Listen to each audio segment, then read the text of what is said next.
జై శ్రీరామ్. రేవంత్ రెడ్డి ప్రభుత్వం అఘాయిత్యాలు, దారుణాలు, దౌర్జన్యాలు మరోసారి రుజువైనది. ఇవాళ ప్రజలు కాంగ్రెస్ పార్టీకి ఓటేసినందుకు సిగ్గుతో తలదించుకునే పరిస్థితి. ఇలా హెచ్సియులో జరుగుతున్న అన్యాయాన్ని ప్రశ్నించేందుకు వచ్చిన నన్ను తీవ్రంగా తోపుసెట్ ఆటోలో గురి చేసి మరి అరెస్ట్ చేయడం జరిగింది. మరి నేను ఒకటే అడుగుతున్నా, ఒక భారతీయ జనతా పార్టీ నాయకుడుగానే కాకుండా మరి ఒక ప్రకృతి ప్రేమికుడుగా అడుగుతున్నా, మరి ఇంత అధ్వానమైన పాలనలో మరి అలా మనుషులే కాదు హింసకు గురవుతున్నాయి. మరి నెమ్మలని కుందేళ్లున్నాయి హెచ్యులో, ఆ ఫారెస్ట్ లో జింకలున్నాయి, తాబేళ్లున్నాయి.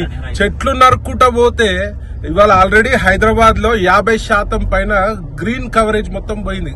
గ్రీనరీ మొత్తం 50% పైన తగ్గింది.